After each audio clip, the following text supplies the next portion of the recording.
Hello, I'm Cary Darrah with Cedar Valley, and I'd like to welcome you to our webinar this morning. We haven't had one for a little while, but as you all know that who are watching, these are issue specific. These are broadcasts at times when we have content that we want to make sure we get in front of you, especially the most current content that we can. So today we'll be talking about childcare. And that's top of mind for everyone. If you're an employer, an employee, a parent, a grandparent, and then with the storm that went through parts of Iowa, there's even more concern going on. But today we want to talk about childcare in the Cedar Valley. And our guest today is Mary Janssen. And Mary wears lots of hats, but today her hat is Director of the Children and Family Services with EPI. And she has some current statistics she wants to share with us, and then we'll just have a conversation and talk about what we need to know and let our viewers know. So Mary, why don't you go ahead and share what you've got currently? Good morning. Thanks for having me. We're excited to be here. I just wanted to share a little bit of data with you on what's kind of going on currently in the Cedar Valley with childcare. So currently what we're looking at right now is we have 209 programs that are open. So those programs are open and providing care.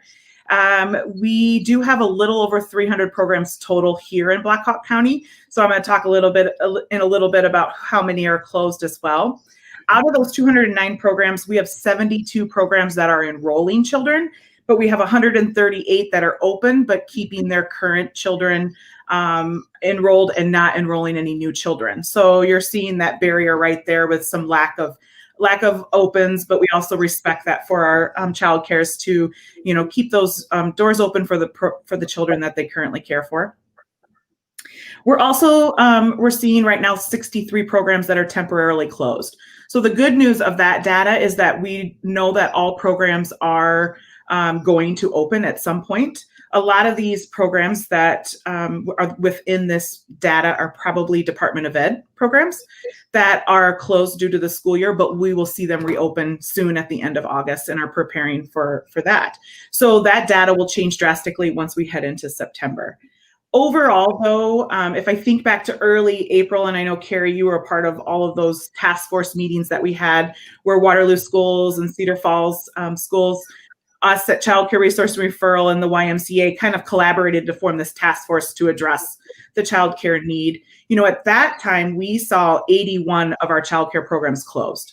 So what we've seen is a lot reopen. That's great. We've seen families kind of adjusting back, going back to work, and putting their children back in those care. And overall in Black Hawk County, what we've seen is 14 programs had positive cases. So that's actually a low number. We didn't see a lot of closures for that, which was just great. Our programs here, homes and centers, have done a great job of just implementing all that PPPE and all those pieces that they've needed to do and worked closely with us. But within that was 6 centers and 8 child development homes that had positive cases. Not all of them closed. They just maybe closed a classroom or they did close completely. So you mentioned classrooms and closings, and how closely are the childcare centers tied to the school's decisions, the decisions what schools make on whether closing or hybrid model or anything else? I mean, obviously everybody's looking at everything, but are many of these childcare centers tied strategically with the school system? Each program is their own business, so they make their own decisions. So I think what we saw was quite a few try to remain open, so they just know that what was best for their families. Then we did see on the other side of it programs that closed because of the school's closure. So what's unique about this with childcares is that they can make their own decisions what's best. Obviously, those decisions that the school districts made did influence them as well. But we did have a huge group here in Black Hawk that remained open and knew that our essential workers needed the care for their children. Right, absolutely. So we talked about where childcare is with regard to COVID. No one could ever prepare for anything that COVID has thrown at our communities. What is the biggest change to the situation or the statistics between February and now, between pre-COVID and COVID now? Yeah, there's been a lot of changes for our childcare folks. I think the number one thing would just be the loss of enrollment for them, for either if they're a home or a center. That's why we did see some programs close, because their enrollment was so low that it didn't make sense for them to remain open. So we've seen that. We've also just seen the increase of expenses for the PPE, items, and just what they've had to purchase. And thankfully, we had Childcare Resource Referral partners very closely. We're with our funder, Department of Human Services, and we provided a lot of materials out to those folks. So right away in March, we were pricing out masks and hand sanitizer. DHS was bringing that statewide, delivering it to us so that we could bring that in, finding bleach, finding those things for those programs that they didn't have to worry about that. Right now, rubber latex gloves are the big thing that we're looking for, and those costs continue to go up for those items. So we're just trying to price shop and find resources to get those materials out. But overall, it was just that financial piece for all programs. And I know some programs, their enrollment just dropped so, significant. So making those choices to remain open, what's the best option, and what they could do. So you mentioned DHS as providing resources for you. Were there other resources that you were able to access because of COVID? Yes. So right away from the beginning, what we knew is that DHS had let us know, you're able to purchase supplies, so please let us know. They had funding set aside for this, so that was great. And then the federal government came in with the CARES Act, which was a huge resource that we have been implementing stipends out to our providers since April. And that money is continuing through this month, and we're hoping maybe even a little bit longer. There's some bills right now at the federal level to provide extension on those dollars. And so right now, childcare programs that have remained open and are open are receiving a $2,000 stipend each month. So that amount of money is helping them, supplement any loss of income. The other piece huge is for our childcare assistants. So childcare assistance supports families that qualify, that are low income, that qualify for assistance for their childcare payments. What they immediately put into place, DHS did, was that those spaces were paid for in full. So if you were a family that, let's say you're a college student and you're receiving childcare assistance, and your child wasn't going every day to the center or the home, that provider was still paid in full for that spot. So that has been continuing, and that has been huge for, I know at EPI, our childcare downtown at the Van G. Miller Adult Learning Center, that has been a huge piece for us too, is just to have that income continuing to come in. And the other stipend that they're, if you reopen during this time, so if we've seen programs that have closed temporarily, then they receive a stipend to open back up. And that money pays for PPE gear or anything that they need during that time. So that's also been a great resource as well. And we just continue to advocate and educate on all of these things on what they need during this time. And thank you so much for doing that. I mean, I know that several of our child care centers look to you and to your organization to help guide them through this. So thank you for the leadership that you provided. I want to kind of talk about hopefully something positive. You and I were part of a task force, you far more heavily than what I inserted into it, but for a project for Southern Cedar Falls. On a childcare center or facility that would really address the need for childcare assistance for a lot of the employees. And as Cedar Falls is growing, it's primarily in the southern and southwest part of the community. What is that project looking like now, either because of COVID or because of anything? What's the status? Yeah, so that's actually a really exciting project that started, a few years ago with just the look of recruitment and retention into the Cedar Valley. And what we're excited to announce is that VGM and Western Home Communities are two of our key business partners that have come forward and are willing to commit financial resources to open the doors of a new center. So what our goal overall is to have multiple sites within the Cedar Valley. But right now we're focusing in on that South Cedar Falls area because we do have some land that's been that could be potentially available for us to build on that area.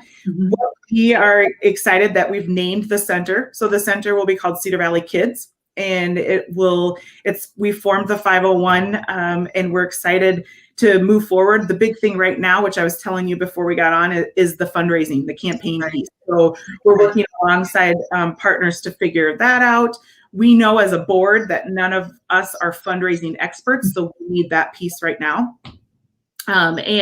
But we're just continuing to develop our mission statement, and you're going to see some more branding come out on the board. We have members from the two businesses that sit on the board, which is Sonia Thrall and Katie Morris from Katie's from VGM. And then Dan Levi sits on the team as well and has been a part of it since the beginning, along with Kyle Rode, who really is one of the first people that came to my office and said, here's my struggle with recruitment and retention, and how can we fix this? So we meet often, and we're just trying to move forward on that fundraising to hopefully develop a timeline to open those doors. Well, and how fortunate are we that we have not only volunteers, but people who identify needs and then stick around to help solve the problems that are out there. So thanks to Kyle and Dan for their leadership and their continued commitment to this case. So what would the capacity of this new facility be? The new facility will be around 280 children is what our current capacity is. So Dan Levi from Levi Architecture obviously has done some design that just to look at the site plan for this. And then we're hoping to receive a grant next to develop more of a site plan, so that when we go out to funders and we go out to our business partners, just to kind of have a more overview of what our plan is for the site. And it will be birth to school age. So when we did that survey, and actually thank you to Grow Cedar Valley for sending that survey out almost, I think it's over a year ago, that we sent that out in Cedar Falls area to understand the need. The biggest need we heard was school age and infant care. So, and then on top of that was transportation. Right. So those are kind of our big pushes, along with affordability. So we want to make this childcare. Western Home and VGM are both committed to this, and their number one thing is, can our staff afford this childcare? Right. And then knowing that they have reserved spaces for these employees is huge. So. Right. Well, I want you to share whatever additional information you want to before we wind up here, but I want to ask what your thoughts are. How would you, when someone comes to you and says, okay, as a child care center, either an employee or a parent of a child care or a child that's of the age that's going to need this, what do we need to prepare for? What can we as a business community help with? But primarily, what do we need to prepare for to get through the next year? Yeah, financial resources are going to be the part for the biggest thing for all of us. I think I worry about childcare and just the loss that they've already had for low enrollment and how we can continue to support them. So, we work really closely with our federal partners, with Senator Ernst's office and Congresswoman Finkenauer's office, just to kind of educate them on here's what's happening out in the field. Right. And then also at our state legislators here are such a great support. And so just kind of letting them know here's the landscape of childcare right now, and here's what this looks like. So the financial piece will be huge, and also just any type of resources that we can help with as well. So can we help with PPE or, any of those? And I think we'll just continue to educate and get that information out there. And then I think for our employers out there in the Cedar Valley, we want to hear from you on your needs as well. So soon there'll be a survey template that will be released out that companies can use to send out to their employees to kind of assess their needs around childcare. And then that way we can come in and help with any potential resources as well, or, information. But that's just, we kind of just need to know as school opens, what's going to be our family's needs, and that falls on the employers as well. And so we're here to help in any way possible.